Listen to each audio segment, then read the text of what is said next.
In Jesus Christ, in today's gospel, Jesus is telling about a good shepherd. So, how a good shepherd could be. So, he is the one who opens the gate for the sheep so that the sheep will enter. So, here he also speaks about the robbers and thieves who come to steal the sheep and take it away from the shepherd to make use of it for their own purpose, for their own benefit, and for their selfish motive. So here, overall, we can understand from today's gospel what Jesus is telling. So when we listen to the voice of Jesus, so we are his sheep.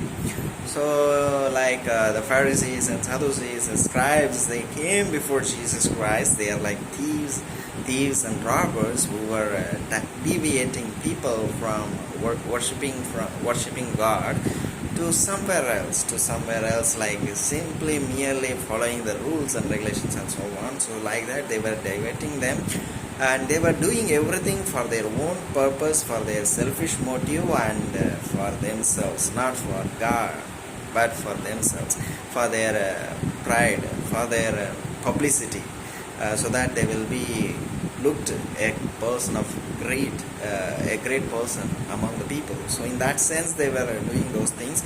And what Jesus says, they are like robbers. They come to steal the sheep. So the good shepherd, what he does is always he leads to Jesus Christ.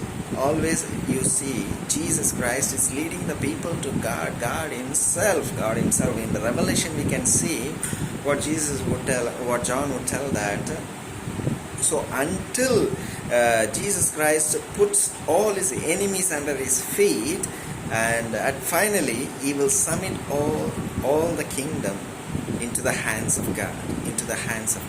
So like that, good shepherd should always lead the people to Christ, Jesus Christ, not to anybody else, not to himself, but to Christ, because Christ is the great person, dear friends. In the life of saints also we can see, if you are really truthfully be devoted to any particular Saint Anthony, to Mother Mary, so you will realize that they will lead you to Christ himself. They will not lead you to their self.